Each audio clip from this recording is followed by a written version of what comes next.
Vous l'avez peut-être noté, en passant à ce 5e module, nous avons changé de titre. De la compréhension du phénomène comptabilité dans son ensemble, nous voulons maintenant nous approcher de la pratique, à savoir l'organisation d'une comptabilité et la tenue des comptes pour les écritures courantes seulement pour l'instant. Dans le précédent module, nous avons vu un exemple d'enregistrement d'opérations que nous avons traité au début de façon très empirique. Au tout début, nous avons enregistré des opérations dans l'ordre chronologique. Nous avons dit ensuite qu'il s'agissait d'un journal. Et nous nous sommes demandé ce que ces opérations modifiaient dans un bilan et dans un compte de résultats. Mais bien sûr, nous avons constaté que la forme d'un bilan et d'un compte de résultats était en pratique inadéquate pour enregistrer les opérations. Et nous nous sommes aperçus qu'on pouvait les présenter plus détaillées et sous une forme homogène dans ce qu'on appelle une balance. Tous les chiffres du bilan et du compte de résultats sont issus de la balance. Dans la balance, on a un niveau de détail évidemment supérieur à ce qu'on trouve dans le bilan et dans le compte de résultats. Par exemple, si on trouve une seule ligne au bilan pour la banque, quel que soit le nombre de comptes bancaires, dans la balance, on aura autant de lignes que de comptes bancaires. Ici, on n'en a qu'un. Au compte de résultat, la rubrique « Autres charges externes » additionne toutes les charges externes. Dans la balance, on trouvera normalement séparé le loyer, les charges de maintenance, le téléphone, l'électricité, etc. Et dans la balance, on a une présentation plus standardisée. Quel que soit l'endroit où le solde d'un compte ira dans le bilan ou dans le compte de résultat, à gauche ou à droite, il est présenté de la même manière dans la balance. Deux colonnes enregistrant les mouvements débit, emploi et crédit, ressources, qu'on ne voit pas dans le bilan et dans le compte de résultat, et deux colonnes enregistrant les soldes, c'est-à-dire les différences entre les mouvements débit et crédit. Mais nous avons encore constaté que la forme d'une balance ne convenait pas puisque elle n'enregistre pas le détail des opérations, mais seulement leur récapitulation. Une balance, ça se comporte un peu comme une calculette. Lorsque vous additionnez sur une calculette, vous n'avez qu'un seul nombre, le total. Les sommes qu'il compose n'apparaissent plus. Il nous fallait donc un document supplémentaire qui conserve le détail du compte. Ici, l'exemple, c'est la banque. Nous en sommes arrivés à éclater chaque ligne de la balance dans un document qui s'appelle le grand livre. Ici, nous n'avons qu'un compte du grand livre, le compte BNP. Si cela n'est pas encore clair donc dans votre esprit, je vous suggère de revoir ces étapes en revisionnant le module 4. Nous étions arrivés à ces 4 tableaux. Le premier, le journal. Le dernier, bilan compte de résultats. Et entre les deux, nous avons créé un grand livre. C'est l'ensemble des comptes qui détaille l'ensemble des opérations de chaque compte. On voit qu'ici, sur le journal, l'exemple que nous avons mis en surlignage, c'est la banque. On voit que toutes les lignes qui apparaissent colorées avec le libellé banque, l'intitulé banque, apparaissent bien dans le compte banque, compte BNP. On a abouti à ce schéma qui présente la structure de toute comptabilité, que ce soit celle du plombier du quartier ou d'une société du CAC 40. Journal, c'est l'analyse. Grand livre, c'est le classement de ce qu'on a mis dans les journaux. Et synthèse, la balance, c'est le résumé du grand livre. Selon la taille de l'entreprise et le nombre de tiers avec lesquels elle travaille, elle peut éclater le grand livre en grand livre général et grand livre au pluriel auxiliaire. C'est souvent le cas des clients et des fournisseurs qui sont nombreux, qui peuvent être nombreux.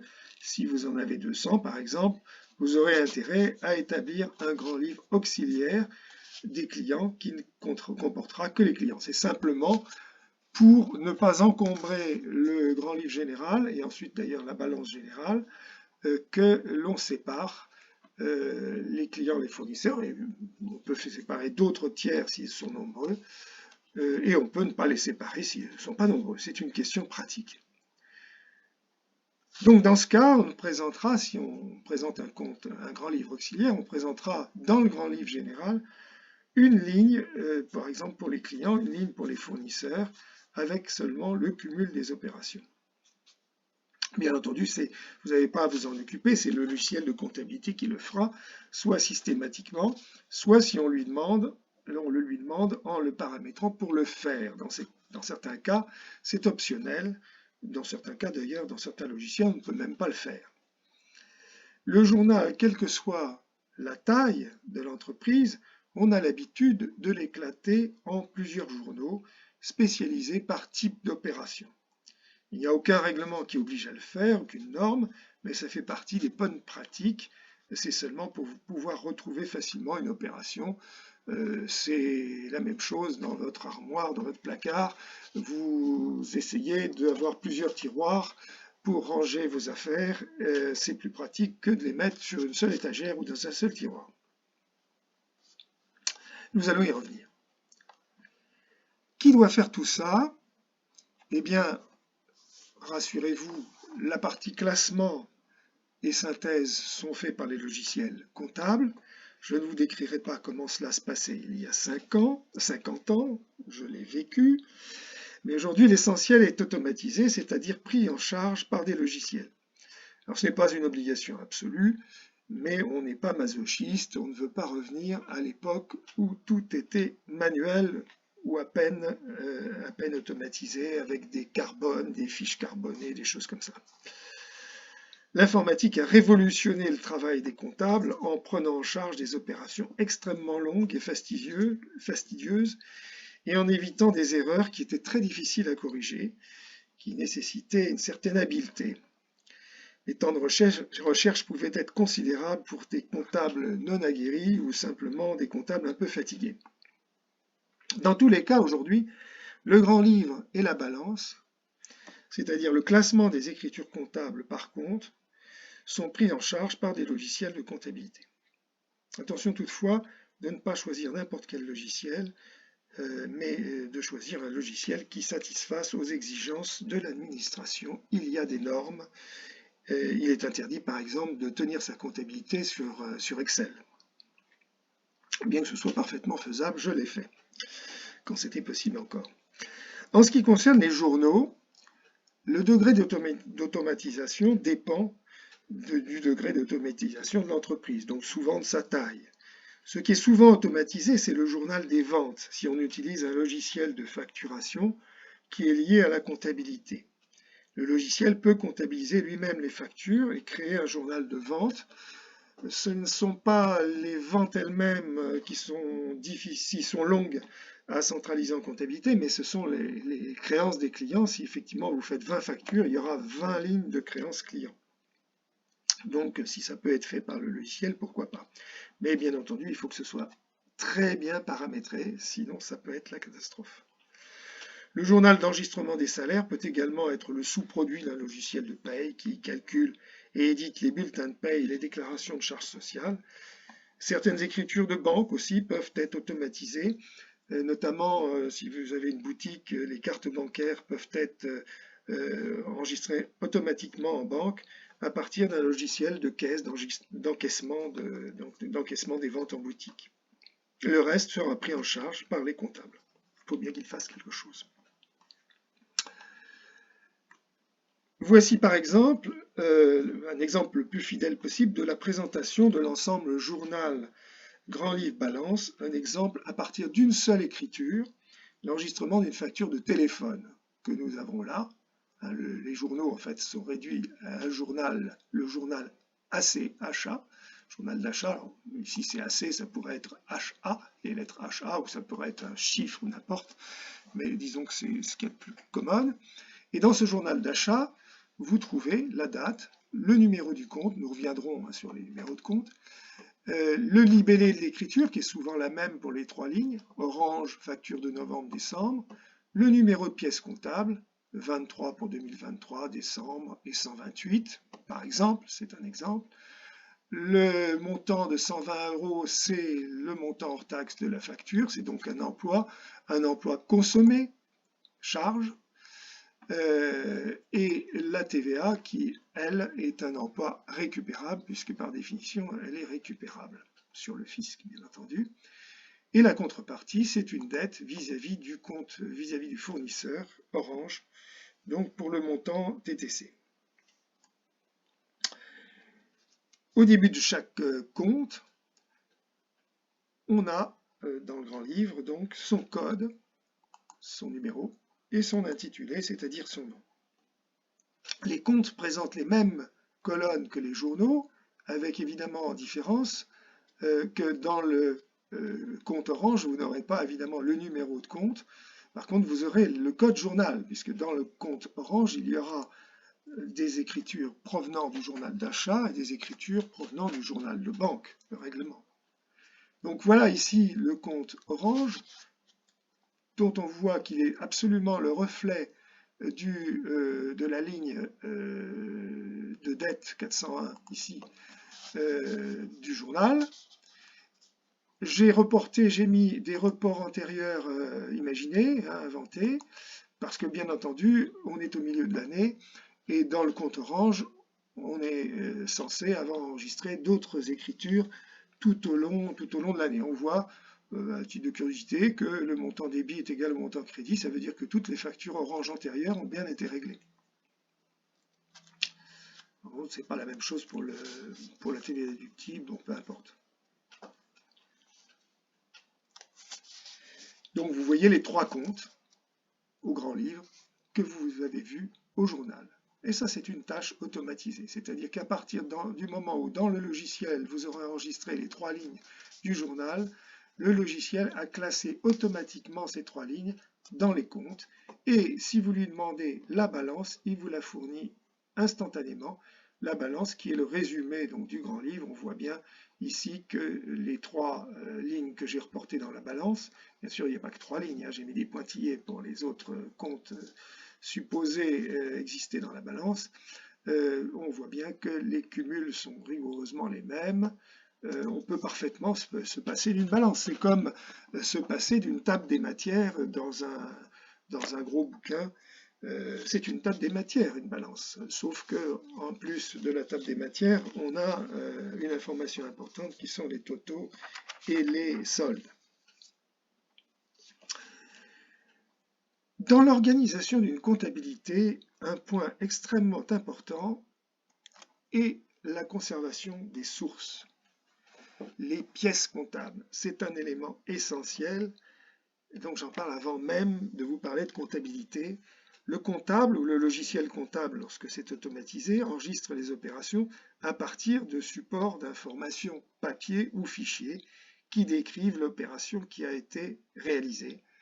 Ces documents, ces supports d'information, on les appelle les pièces comptables. En fait, les pièces comptables, c'est un moyen d'information, c'est un lien entre l'acteur d'une opération économique, un chef d'entreprise s'il est tout seul, et le comptable. Le comptable n'a pas d'autre moyen de connaître les opérations que par des documents. Autrefois, il y a 3 ou 4 000 ans, il y avait le scribe qui suivait, qu'on nous montrait en train de suivre le commerçant et de noter tout ce qu'il faisait dans sa journée. Il est évident que les choses ont changé. Le comptable n'est plus quelqu'un qui suit les 24 heures de vie de son patron, on va dire, enfin de son patron ou de son commettant. C'est aussi également un moyen, pas seulement un moyen d'information, mais aussi un moyen de preuve pour ceux qui contrôlent la comptabilité. Alors vous pensez bien entendu au contrôle fiscal, au contrôle d'URSSAF, peut-être que vous ne pensez pas au contrôle d'URSSAF, mais il est plus fréquent que le contrôle fiscal, mais il y a aussi d'autres administrations qui peuvent s'y référer. Dans les sociétés contrôlées par un commissaire aux comptes, le commissaire aux comptes. Et vous avez sûrement vu des reportages à la télévision sur des contrôles d'authenticité des marchandises menée par la DGCCRF, la Direction générale de la concurrence, consommation et répression des fraudes, des contrôles des services de l'hygiène pour les produits alimentaires, parce que la date d'achat est importante. Bien évidemment, les pièces comptables donnent lieu à vérification. En ce qui concerne la qualité de la preuve, vous pouvez noter qu'il y a des pièces comptables qui sont faites en interne, c'est-à-dire à l'intérieur de l'entreprise, par l'entreprise elle-même, et des pièces comptables qui proviennent de l'extérieur. Une facture fournisseur, naturellement, provient de l'extérieur, provient du fournisseur. Une facture client, par contre, ça provient de l'entreprise. Les avis de virement bancaire, ça provient de la banque, donc de l'extérieur. Les virements reçus aussi, les tickets de carte bancaire également. Tickets de carte bancaire, je veux dire côté fournisseur, lorsque vous achetez quelque chose. Le tableau d'amortissement d'emprunt, lorsqu'on emprunte à la banque, est délivré par la banque.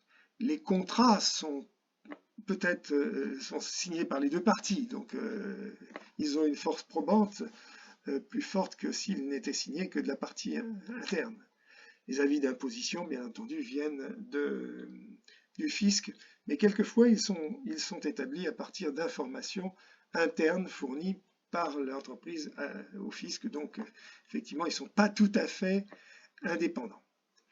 En interne, vous avez aussi, à côté des factures clients, je les ai mises en rouge parce qu'en fait, ces trois éléments-là, facture fournisseur, facture client et justificatif de vente au comptant pour les boutiques, ce sont les talons d'Achille de l'entreprise. Ce sont les talons d'Achille de l'entreprise parce que, évidemment, elles sont plus facilement mises en doute par le fisc. Le fisc se méfiera évidemment davantage de ce qui est interne, donc essentiellement de ce qui constitue le chiffre d'affaires de l'entreprise, les factures et les justificatifs de vente en boutique. C'est pour cela, par exemple, que la forme des factures est très encadrée et qu'il est obligatoire qu'elles soient numérotées chronologiquement pour être comptabilisées également chronologiquement et pour qu'il n'existe aucun trou dans la numérotation, ce qui pourrait laisser supposer, quand on a mauvais esprit, n'est-ce pas, qu'on a soustrait une partie du chiffre d'affaires aux yeux du fisc. Soit dit en passant, beaucoup d'entreprises n'ont pas bien compris l'objectif de cette numérotation chronologique et on voit qu'elles recommencent la numérotation à 1 à chaque début de mois, ou au mieux chaque début d'année, mais à 1 chaque début de mois, autant dire que ce n'est pas du tout satisfaisant, ça ne répond pas à l'obligation. Il existe bien sûr également un formalisme assez rigide, enfin rigide, oui, quand même relativement rigide pour l'enregistrement des ventes en boutique. Il est évidemment imposé par les règles fiscales. La tenue de la caisse, c'est vraiment le talon d'Achille fiscal des entreprises de vente au détail. C'est évidemment lié au risque de tentation de vente au noir, c'est-à-dire hors comptabilité, hors imposition. Et une défaillance dans la tenue de la caisse peut entraîner le rejet de la comptabilité par l'administration fiscale. C'est la peine de mort. Vous pouvez en déduire vous-même que si vous voulez renforcer la qualité probante de vos paiements, par exemple, eh bien les virements bancaires, faire un virement bancaire à un fournisseur, c'est nettement plus probant que de lui faire un chèque, parce que du chèque, vous ne garderez qu'un talon que vous remplissez vous-même. Vous pouvez éventuellement demander une copie à la banque, mais évidemment c'est très compliqué. La banque donne forcément l'identité du destinataire d'un virement, il est écrit sur le relevé bancaire, alors que pour un chèque, seul son numéro apparaîtra sur le relevé bancaire.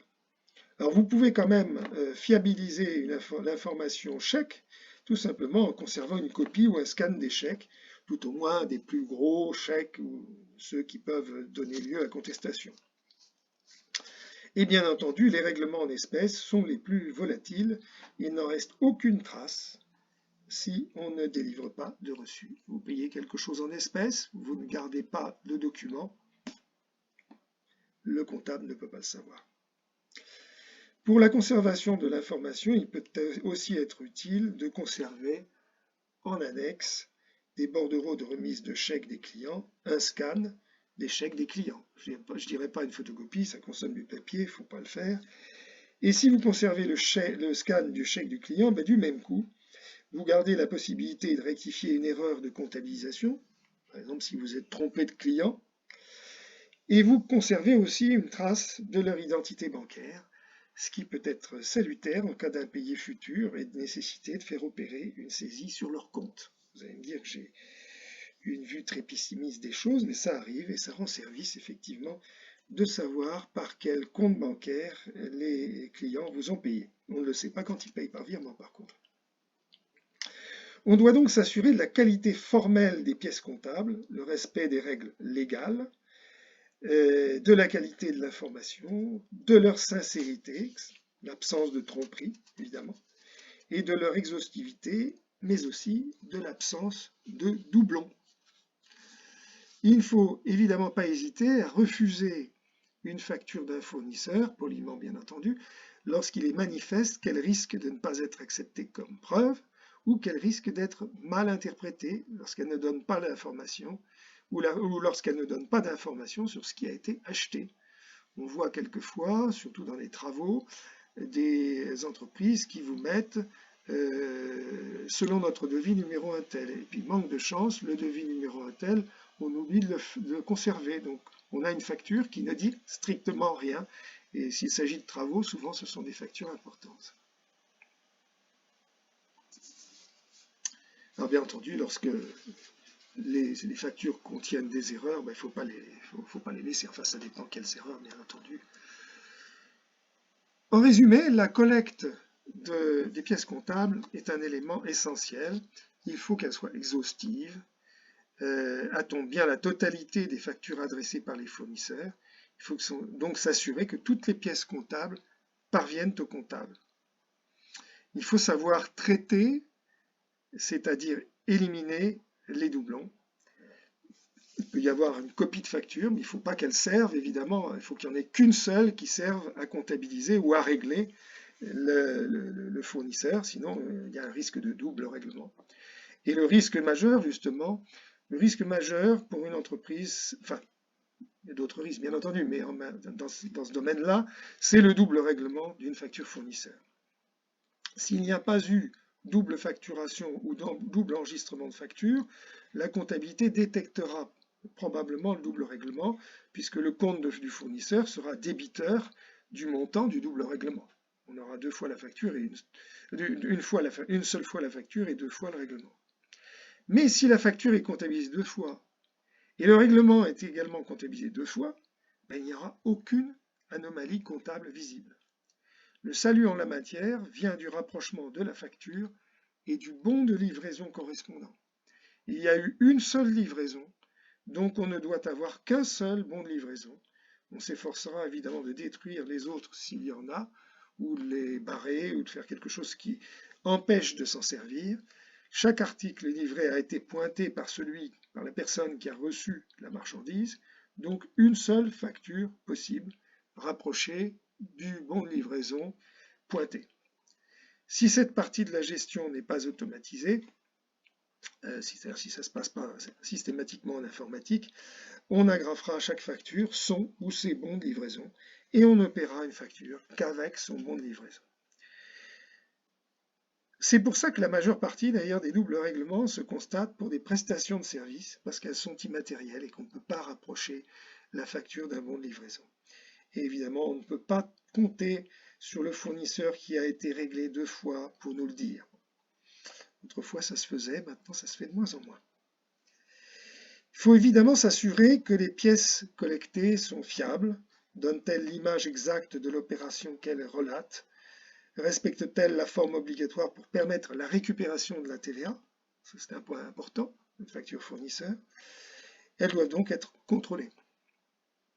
Il faut ensuite s'assurer qu'une pièce comptable collectée soit bien comptabilisée. C'est une question d'ordre et de méthode, de classement. Une facture comptabilisée est marquée comptabilisée, mais comme il est très facile de marquer une pièce avec la simple mention comptabilisée et de ne pas la comptabiliser, il suffit d'avoir été dérangé au milieu de l'opération, vous l'avez marqué saisie et puis vous ne l'avez pas fait. Rien ne vaut le report du numéro d'enregistrement comptable. L'écriture comptable vous donne un numéro de mouvement ou un numéro d'écriture. Vous l'inscrivez sur la pièce comptable et là, c'est la preuve absolue que la pièce comptable a bien été saisie. Cette conservation, l'archivage, donc, est essentielle, car pour ne prendre que l'aspect fiscal, faute de présentation d'une pièce comptable justifiant une charge, le bénéfice imposable pourra être majoré de cette charge. Et faute de présentation, bien sûr, je parle contrôle fiscal, et faute de présentation des pièces comptables, la comptabilité pourra même être rejetée par le fisc et donner lieu à une taxation d'office sur des bases forfaitaires. C'est le pire qui puisse arriver à une entreprise. C'est quelquefois la fin de sa vie. Un des critères essentiels d'un bon classement des pièces comptables, c'est qu'à partir d'une pièce comptable, on puisse toujours retrouver l'écriture qui l'a enregistrée en comptabilité. Et inversement, à partir d'une écriture comptable, on doit pouvoir retrouver la pièce comptable qu'elle décrit. C'est ce qu'on appelle le principe de la trace comptable. Comment atteindre cet objectif? Pour les factures établies au client, pas de difficulté. Leurs numéros sont obligatoirement chronologiques, une obligation. On en classera un exemplaire par numéro, ou leurs fichiers seront accessibles par numéro dans cet ordre, si on ne conserve pas de papier, et on reportera ce numéro dans la zone numéro de pièce du journal. Il y a toujours une zone numéro de pièce dans un journal. C'est quasiment inévitable. Pour les factures reçues des fournisseurs, beaucoup de logiciels font apparaître à chaque écriture le numéro chronologique de cette écriture. Rappelons que l'écriture est l'ensemble des lignes équilibrées qui traduisent une opération de comptabilité.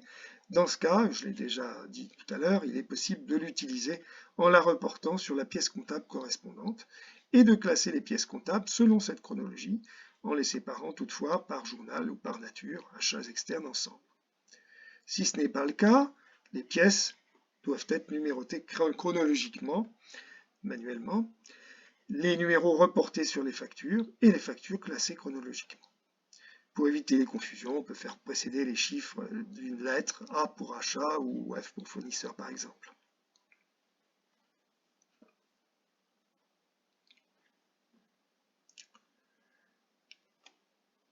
Autre élément essentiel pour un comptable, les dates. Dans les transactions entre fournisseurs et clients, ce qui représente la grosse majorité des écritures comptables, les différentes étapes sont la commande, une commande qui a d'ailleurs été précédée d'une connaissance par celui qui passe la commande du produit qui commande, bien entendu, donc d'un devis ou d'un tarif. On est en amont du domaine comptable. Ici, on parle comment... oui, excusez-moi, j'anticipe un peu. Les différentes étapes, c'est la commande d'une part, la livraison, la réception, et la réception, je la marque en rouge parce que c'est une date importante, c'est le moment où la marchandise rentre dans le stock, la facturation et éventuellement la saisie comptable qui se fait après la facture. Alors avant la livraison, on est hors du domaine comptable, mais on est hors du domaine comptable, mais c'est un élément quand même important parce qu'on sait à partir du moment où on a passé une commande qu'on attend une livraison. Donc si la livraison, la réception, la facture ne viennent pas, on peut se poser se poser des questions. Alors là, on parle de carnet de commandes pour le chiffre d'affaires. On est donc en amont du domaine comptable. C'est une prévision. Ensuite, il y a la livraison. C'est une date juridique qui déclenche le transfert de propriété de la marchandise. Remarquez bien que la livraison n'est pas forcément la réception, c'est pas forcément la même date. Cette date dépend des conditions de vente ou du contrat entre l'acheteur et le vendeur. Si le vendeur livre l'acheteur par ses propres moyens, sans transporteur. En général, la date de livraison est celle à laquelle l'acheteur réceptionne la marchandise chez lui. Donc livraison et réception, c'est le même jour. S'il y a un transporteur, en général, le fournisseur laisse la responsabilité de la livraison au client. Et la date de c'est pas automatique, mais c'est souvent la date de livraison et donc souvent la date de départ de la marchandise du local du fournisseur. Il y a donc dans ce cas une divergence entre date de livraison et date de réception. Alors lorsque les deux entreprises se trouvent en France ou même dans la même région, ça peut être une journée. Lorsque par contre le fournisseur se trouve en Asie et le client en France, eh bien évidemment vous avez compris qu'il y a un grand délai qui peut intervenir des semaines voire des mois. Et pourtant, souvent nous sommes l'entreprise et propriétaire de la marchandise sur les quais du port de départ. Elle est propriétaire, mais elle ne l'a pas dans son stock. Ça ne se voit pas encore dans son stock. Voilà. C'est effectivement une difficulté qu'il faut résoudre. La date de réception, donc c'est le moment effectivement où ça rentre dans le stock. La facture, elle peut être, je dirais, datée de la réception ou même de la livraison d'ailleurs, ou elle peut être adressée ultérieurement. Toutes les possibilités existent. Ça peut être la date de livraison quand c'est un document attaché à la marchandise.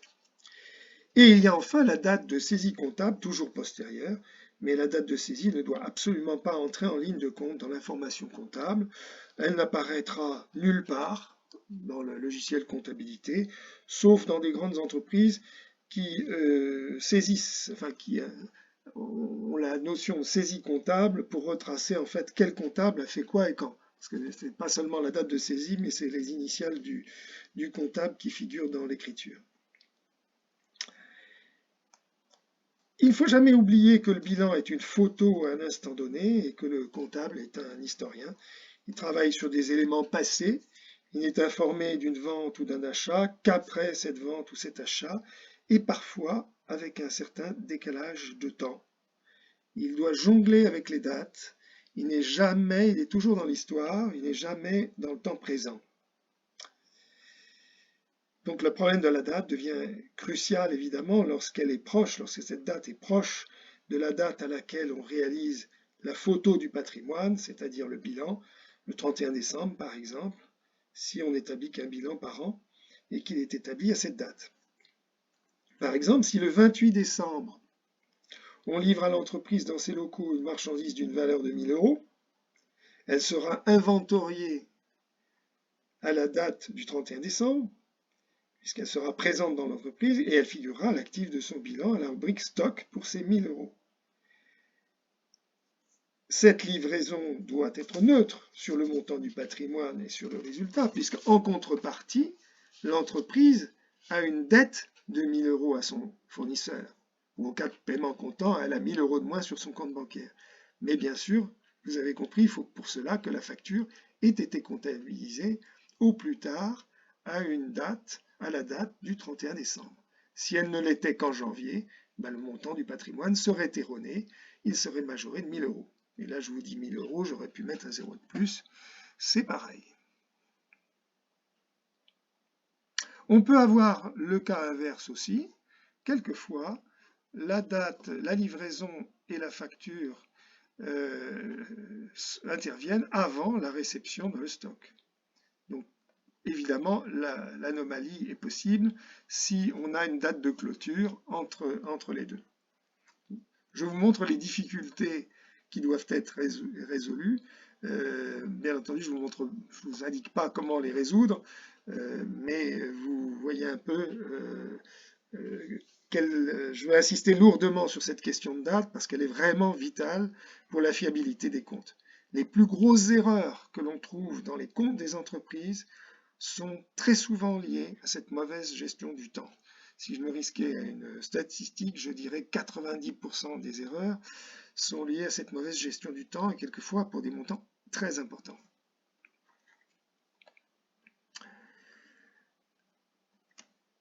Voyons maintenant comment se comptabilisent les opérations courantes. Mais sachez qu'il n'existe pas de comptabilité standard. Utiliser un modèle standard donne toujours de mauvais résultats.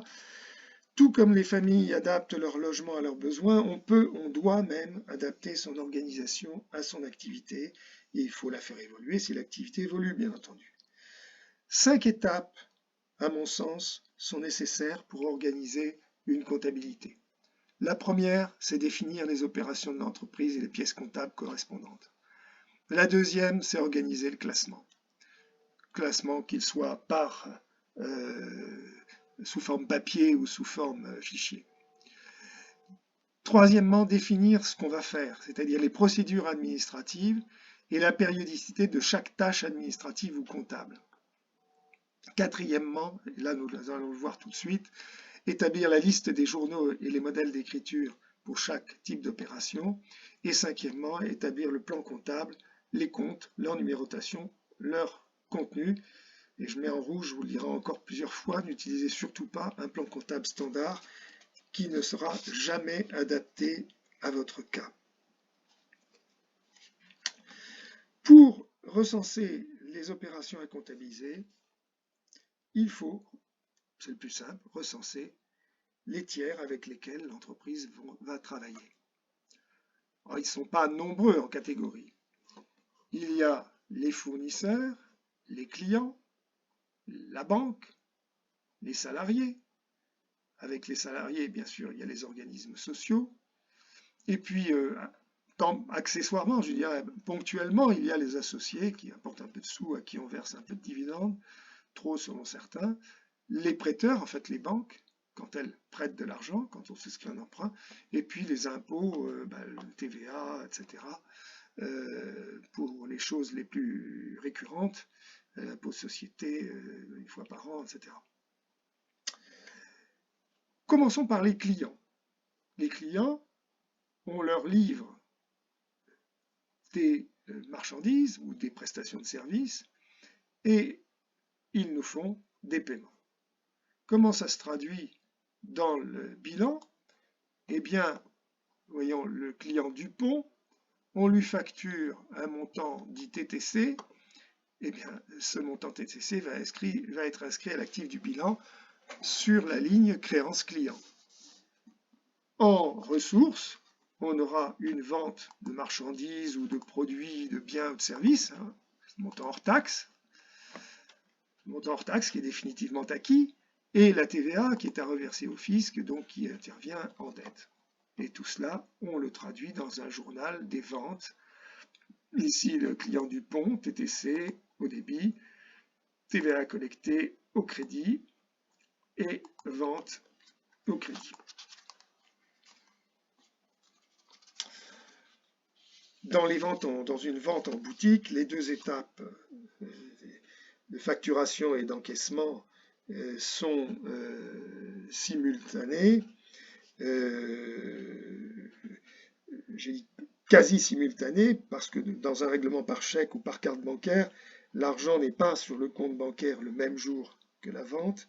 L'étape de comptabilisation d'une créance client est souvent remplacée par la comptabilisation sur les comptes caisse, carte bancaire à encaisser, chèque à encaisser. C'est pas exactement sous la forme de l'enregistrement d'une facture, mais c'est très voisin.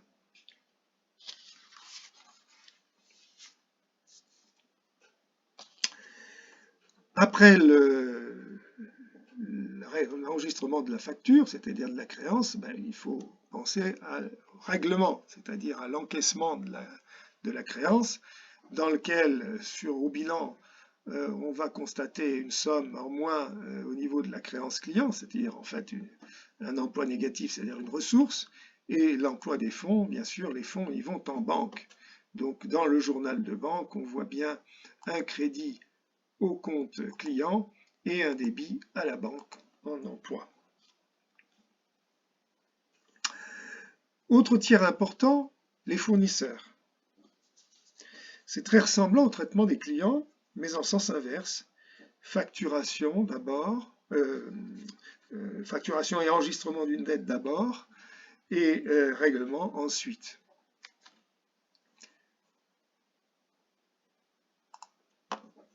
Ici, le fournisseur est la ressource, l'emploi est un achat, ça peut être un achat de marchandises, un achat de matières premières, ou ça peut être une autre charge externe, et une créance sur l'État, puisqu'il y a de la TVA récupérable. Le journal utilisé, c'est un journal des achats. On devrait d'ailleurs l'appeler non pas journal des achats, mais journal des dettes fournisseurs, comme le journal des ventes, c'est un journal de créances clients quelque part. Il est strictement symétrique du journal des ventes. Le TTC est crédité cette fois, puisque c'est une dette. Le hors-taxe est débité à un compte d'achat ou prestation de service. Et la TVA est débitée à un compte de TVA récupérable, créance sur l'État. Même chose pour le règlement, enfin c'est la symétrie. Alors, ceci dit, on pourrait très bien, s'il s'agissait d'un règlement comptant, se passer du journal des achats. On y reviendra tout à l'heure. Enfin, on peut en parler, effectivement, on y reviendra tout à l'heure. Règlement fournisseur, donc le fournisseur, au lieu d'être crédité et débité, bien sûr, c'est un emploi, et la ressource, c'est la banque. Journal de banque, voilà comment ça va intervenir.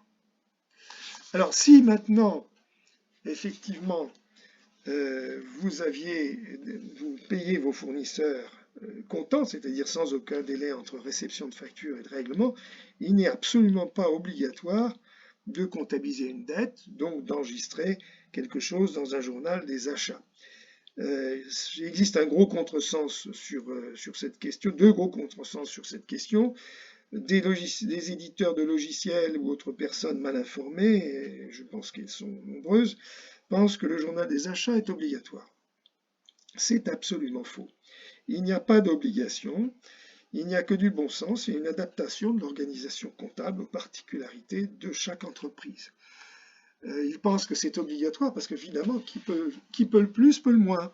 Qui peut le plus, peut le moins. Effectivement, ça ne sera jamais faux d'enregistrer au journal des achats et ensuite le règlement au journal de banque à la même date. Simplement, ça vous créera du travail supplémentaire, une source peut-être d'erreurs supplémentaires inutilement.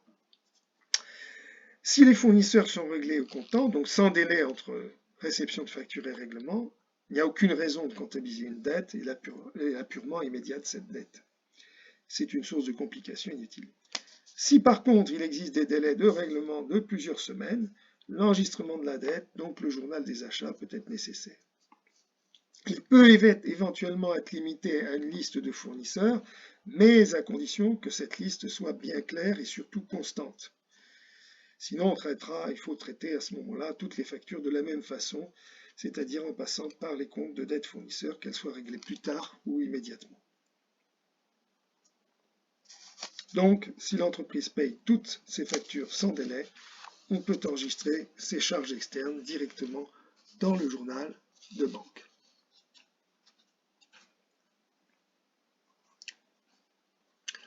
Autre tiers, les salariés. On ne risque pas de les oublier. Par contre, je ne vous cacherai pas que rédiger un bulletin de paye de façon complète, rigoureuse et sans erreur peut parfois être considéré comme une prouesse technique, tant à cause des complexités de la loi et des conventions collectives que du fait de la multiplicité de cas selon les statuts. Ce n'est pas notre sujet, mais je l'aborde quand même. Tenir la comptabilité en interne lorsqu'on n'est pas un professionnel de la comptabilité, c'est très faisable. Par contre, je suis un peu plus réticent sur l'établissement des bulletins de salaire. Aujourd'hui, il y a 50 ans, je voyais des artisans maçons faire leur bulletin de paye tout à fait convenablement, mais le nombre de lignes a enflé et c'est devenu de plus en plus compliqué. La comptabilisation d'un bulletin de paye ou d'un ensemble de bulletins de paye, parce que lorsqu'on a plusieurs salariés, on va totaliser leurs bulletins et n'enregistrer que les totaux, est simple dans le principe.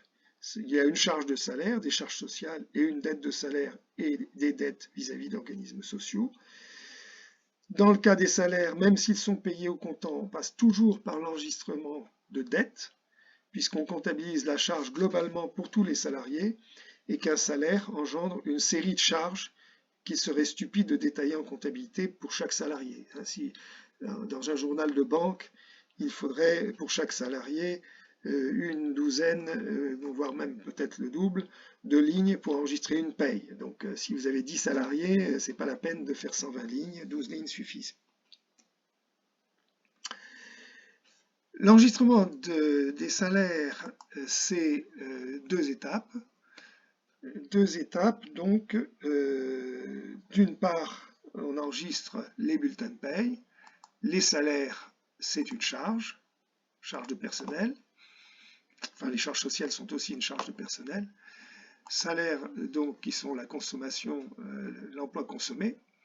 Et rémunération due, qui est la dette, mais vous savez bien que la charge n'est pas égale à la dette vis-à-vis du personnel, hélas, puisqu'il y a les retenues sociales, les cotisations salariales qui sont versées aux organismes sociaux. Donc quand on enregistre un salaire, on enregistre deux dettes, enfin deux séries de dettes plutôt, une dette vis-à-vis des salariés et des dettes vis-à-vis de différents organismes sociaux. Ici j'ai mis qu'une seule ligne, mais il y aura automatiquement autant de lignes que d'organismes sociaux. Et ensuite, on enregistre la charge sociale patronale, la charge patronale correspondant à ces salaires, qui ne va pas être une seule ligne non plus, puisqu'il y a différents types de charges patronales, et par les dettes vis-à-vis des organismes sociaux correspondants. Autant de lignes que d'organismes sociaux donc.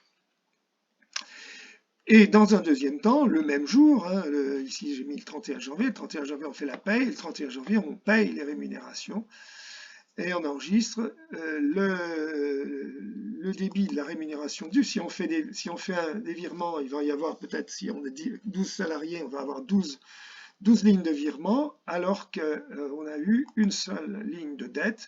Évidemment, ces 12 lignes doivent correspondre au montant total des rémunérations dues qu'on a comptabilisées préalablement.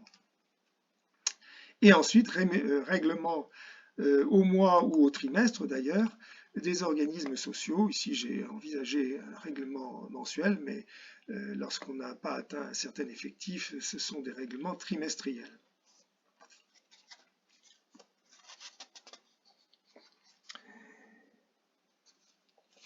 Le dernier élément que nous verrons dans ce module, c'est le plan comptable, ou plus exactement le plan des comptes. Le terme plan comptable désigne deux choses assez différentes. Il désigne d'abord l'ensemble des normes comptables qui ont été établies initialement par le Conseil national de la comptabilité en 1982. C'était le troisième plan comptable français. Le CNC, qui aujourd'hui s'appelle l'ANC, l'autorité des normes comptables, laquelle met à jour ces normes.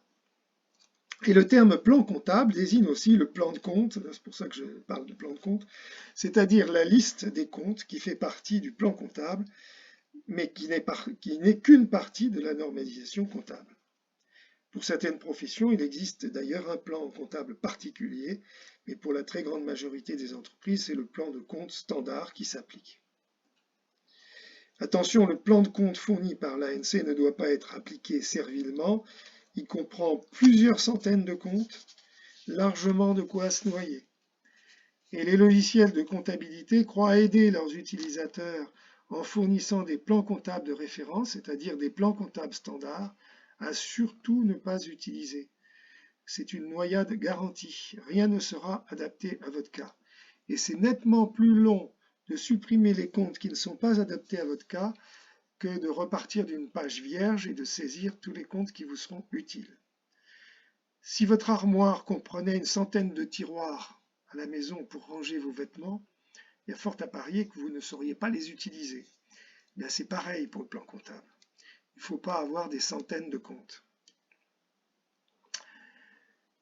Le plan comptable défini, donné par les normes comptables, ce plan comptable est fait pour que chaque entreprise puisse définir son propre plan de compte à l'intérieur d'un cadre. C'est la première tâche à faire lorsqu'on démarre une comptabilité, une tâche à laquelle il faut consacrer du temps parce que ça en fera économiser par la suite. On examine ce que fait l'entreprise et on crée les comptes nécessaires au suivi de son activité et aux besoins de la gestion de l'entreprise. Parce que la comptabilité n'est pas seulement faite pour les autres, c'est d'abord fait pour l'entreprise pour se gérer. Alors bien sûr, au départ, quand on crée ce plan comptable, on peut se tromper, on peut en oublier, ou au contraire créer des comptes inutiles. Bien entendu, on peut rectifier à l'usage. Certaines choses peuvent être rectifiées, d'autres pas. Si par exemple vous avez créé 3 comptes pour le téléphone et que vous avez mis des écritures, enregistré des écritures sur ces 3 comptes-là, ben vous ne pourrez plus les supprimer parce qu'il y a déjà des écritures, enfin, parce que ces comptes possèdent des écritures et ne sont plus supprimables. Il faudra changer les écritures de place. Donc rentrer dans trop de détails est aussi nuisible que de ne pas fournir assez de détails. C'est un juste milieu, il faut du détail pour analyser les charges, mais créer du détail ajoute de la difficulté et des erreurs potentielles de saisie des numéros. C'est donc un juste milieu. Est-ce qu'il faut créer par exemple un compte pour chaque abonnement téléphonique portable? Peut-être, mais pas sûr. Un conseil aussi, tous les comptes, tous les numéros de compte peuvent avoir une longueur variable. Dans les logiciels, on vous propose d'opter pour une longueur fixe ou une longueur variable. Opter pour une longueur fixe, c'est un conseil, sauf peut-être pour les clients, les fournisseurs, s'ils peuvent être alphabétiques, vous pouvez utiliser leur nom, bien entendu, en entier. Sachant que dans un logiciel, quand on tape le numéro du compte, c'est prédictif. Quand vous avez tapé suffisamment de lettres qui permettent au logiciel de reconnaître le nom, il vous propose le nom. 8 chiffres sont en général le bon choix, donc si vous optez pour une longueur fixe, le logiciel vous proposera des zéros à la place des vides. Je vous suggère deux références bibliographiques, parce que bien entendu vous aurez peut-être envie de connaître du détail. Moi je dirais les indispensables que j'ai connus déjà il y a 50 ans et qui sont toujours là, évidemment bien sûr largement mis à jour. C'est le plan comptable Fouché qui doit coûter 3 € je crois aujourd'hui. C'est un petit plan comptable dépliant qui a un grand succès, aussi bien auprès des étudiants qu'auprès des comptables. Ça tient très peu de place et ça permet de retrouver le numéro qui convient quand on doit créer un nouveau numéro de compte. Et puis pour une explication du contenu des comptes sous les 3 angles comptable, fiscal et juridique, le plan comptable annoté de la revue fiduciaire, ça c'est déjà un bouquin, une cinquantaine d'euros, ou 40 ou 50 €, qui existait il y a 50 ans avec l'ancien plan comptable et qui est suivi et qui est bien fait. Enfin, en général, bien sûr, c'est jamais la même version, mais l'avantage, c'est que sous un même numéro de compte, vous avez toutes les explications comptables, toutes les implications comptables, fiscales et juridiques de ce compte. C'est extrêmement intéressant. Même pour les étudiants, c'est un document très intéressant. Comment numérote-t-on les comptes? Eh bien, c'est une numérotation où chaque chiffre, à partir de la gauche, est significatif d'un ensemble. Le premier chiffre s'appelle la classe de compte. Par exemple, 4, c'est un compte de tiers. Vous ajoutez un 0, ça devient un fournisseur. Vous ajoutez un 3, c'est un fournisseur, mais sous la forme d'un effet à payer, d'une lettre de change, 403. Le 6, c'est un compte de charge. Vous rajoutez un 1, 61, c'est un service extérieur. Vous rajoutez un 3, 613, c'est un loyer. Vous rajoutez un 2, 613, 2, c'est un loyer immobilier, parce qu'on peut louer une voiture, bien sûr. Voilà les classes le principe de numérotation. Le premier chiffre, je vous propose quand même de vous attacher à connaître ce premier chiffre et de savoir où il va. Comment il se comporte? Eh bien, le 1, la classe 1, c'est ce qu'on appelle les comptes de capitaux, internes ou externes. C'est-à-dire que ce n'est pas les comptes de capitaux propres, mais c'est également les comptes d'emprunt, capitaux internes ou externes. 2, ce sont les immobilisations. 3, ce sont les stocks. 4, ce sont les comptes de tiers, donc évidemment vous en trouvez à l'actif et au passif. 5, c'est les comptes financiers, la banque, la caisse, les chèques encaissés, les cartes encaissées, etc., que l'on trouve évidemment à l'actif ou au passif dans le cas de découvert bancaire. 6, c'est les charges. 7, c'est les produits. Il n'y a pas grand-chose à retenir. Les comptes commençant par 1, 2, 3, 4, 5, 6, 7. Voilà. Alors rajoutons peut-être un deuxième chiffre.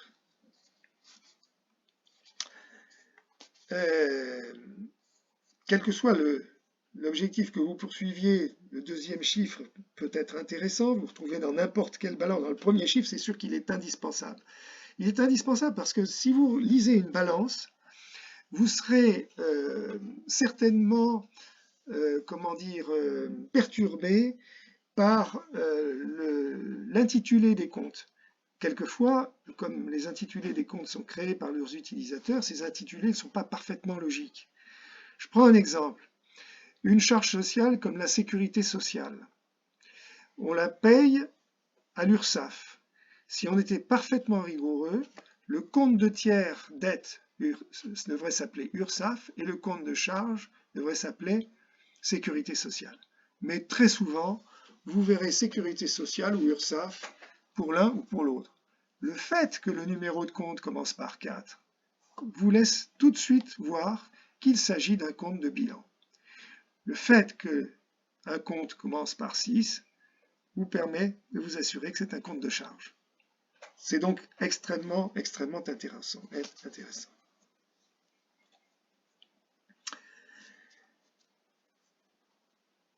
Alors allons un peu plus loin pour ceux qui sont un peu plus motivés, ajoutons un chiffre.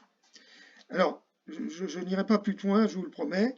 Les très motivés trouveront le plan comptable dépliant. Je n'irai pas au-delà. Je ferai peut-être un module spécial plan comptable pour les très motivés, les professionnels. Pour les autres, ils peuvent se contenter de cela. Avant de vous présenter les comptes à deux chiffres dans le bilan et le compte de résultat, il faut néanmoins que j'apporte un complément d'information sur la présentation du bilan et concernant les amortissements et les provisions pour dépréciation. Dans le tout premier module, je vous ai parlé déjà des amortissements. Je ne sais pas si vous vous en souvenez. Je n'y ai plus fait référence ensuite et je n'ai évoqué que les provisions pour risques et charges au passif du bilan, dont je n'ai pas parlé non plus dans le détail puisque nous y reviendrons. C'est l'arrêté des comptes annuels.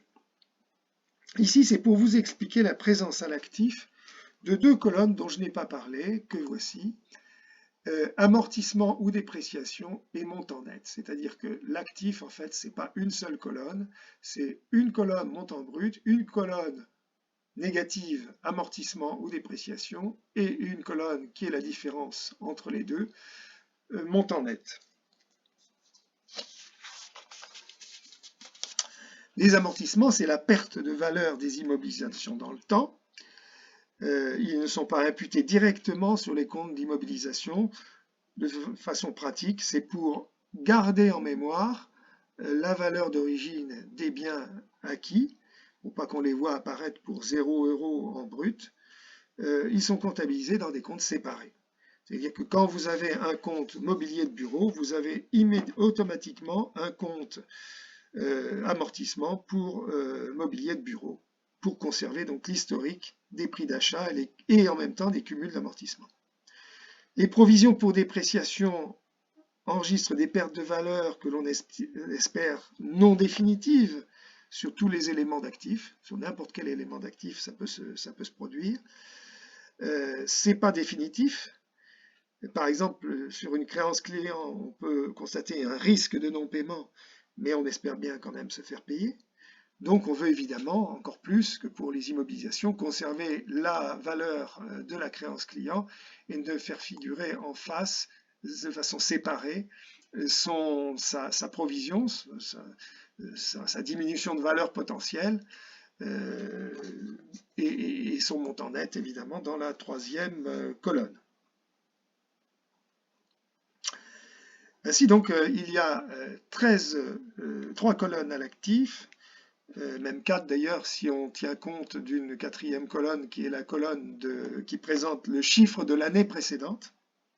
C'est pareil au passif, hein, c'est pareil au compte de résultat. Il y a toujours, quand on présente un bilan et un compte de résultat, les chiffres de l'année précédente.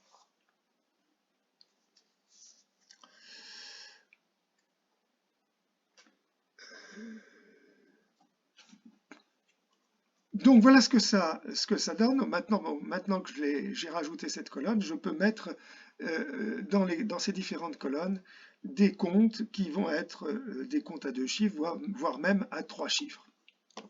Ici le capital, on a dit capitaux propres classe 1, capital réserve c'est 10, report à nouveau c'est 11, le résultat c'est 12, mais je l'ai mis entre parenthèses parce que c'est un compte qui ne sert qu'une fois par an pour déverser tout ce qu'il y a dans le compte de résultat de l'année précédente dans les capitaux propres, et ensuite dans les reports à nouveau aux réserves ou des dividendes. Le compte 15 pour les provisions pour risques et charges, les emprunts compte 16, les deux, on a dit que c'était des immobilisations, 20 c'est les immobilisations incorporelles et 21 corporelles, financières 26, 27. Et on va voir que dans la colonne du milieu, à la deuxième position, vous voyez systématiquement soit un 8, soit un 9. Le 8, ce sont les amortissements, le 9, ce sont les dépréciations, les provisions pour dépréciation. Donc, au niveau des incorporels, on peut voir de l'amortissement d'incorporel ou de la provision d'incorporel. Dans les immobilisations, pareil. Là, on peut avoir un appareil qui n'est pas arrivé au bout de sa vie, mais qui néanmoins a perdu de sa valeur, voire même devient un peu inutilisable. Dans les créances financières, pareil. Les titres financiers ou des créances financières, il y a également des titres, provision pour dépréciation. Les stocks, et par contre, au niveau de l'actif circulant, évidemment, on ne trouve plus d'amortissement, on ne trouve plus de numéro 8, hein, c'est tout un 9, 391, et 31 pour les matières premières, 31, 32, matières premières, 32 c'est consommable, autres approvisionnements. Produits et travaux en cours, 33, 34. 35, c'est les produits finis. 37, c'est les marchandises. Et vous intercalez un 9 entre le premier et le deuxième chiffre et vous obtenez un compte de provision correspondant. Le compte à compte versé au fournisseur, c'est 409. 41 clients. 42 à 46, les autres créances ou les autres dettes. 42, c'est le personnel. 43, c'est les organismes sociaux. 44, c'est l'État et les collecteurs d'impôts. 45, c'est les associés. 46, c'est les divers. Les titres de placement 50, 51, 53, 51 la banque, 53 la caisse, 486 les charges d'avance, 487 les produits d'avance, les dettes fournisseurs 40, les acomptes reçus des clients 41, 9. Et dans le compte de résultat, je n'ai pas terminé ici, 707 pour les ventes de marchandises, 701 pour les ventes de biens, 706 pour les ventes de services. Et la production stockée, c'est-à-dire s'il y a variation de stock de produits finis, 713. La production immobilisée, 72. Les subventions 74, les autres produits 75, les produits financiers 76, les produits exceptionnels 77. Côté charges, les achats de marchandises 607 et les variations de stock 603,7. Alors vous pouvez remarquer, je n'insiste pas trop, mais que le 3 représente, vous voyez un 3 ici, il y en a un ici, il y en a un ici, ça représente les variations de stock. Il y a des moyens mémotechniques extraordinaires dans le plan comptable, il faut les connaître, et puis il faut s'intéresser à ça que si on est amené à passer des écritures. Autres achats et charges externes, 604 c'est la sous-traitance, jusqu'à 62, 61, 62 c'est les prestations. Les impôts et taxes 63, les charges de personnel 64, les divers 65, comme les divers produits c'est 75. Les dotations aux amortissements et aux provisions, c'est-à-dire l'augmentation de ça ou de ça, 68, 69. Les charges financières 66, produits financiers 76, charges exceptionnelles 67, produits exceptionnels 77, et les impôts sur les bénéfices 695, je crois que c'est 691. Moi, bon, 691 c'est la participation. Voilà, nous en resterons là pour ce long module. Je reste sur cette absolue nécessité d'un travail d'organisation préalable que nous avons vu tout à l'heure. Mon conseil est toujours le même. Revisualisez ce module et les précédents. Vous avez l'avantage de la vidéo, celui de pouvoir revenir sur des passages qui n'ont pas imprimé. Profitez de cet avantage, ne passez pas sur des notions qui vous manqueraient peut-être plus tard.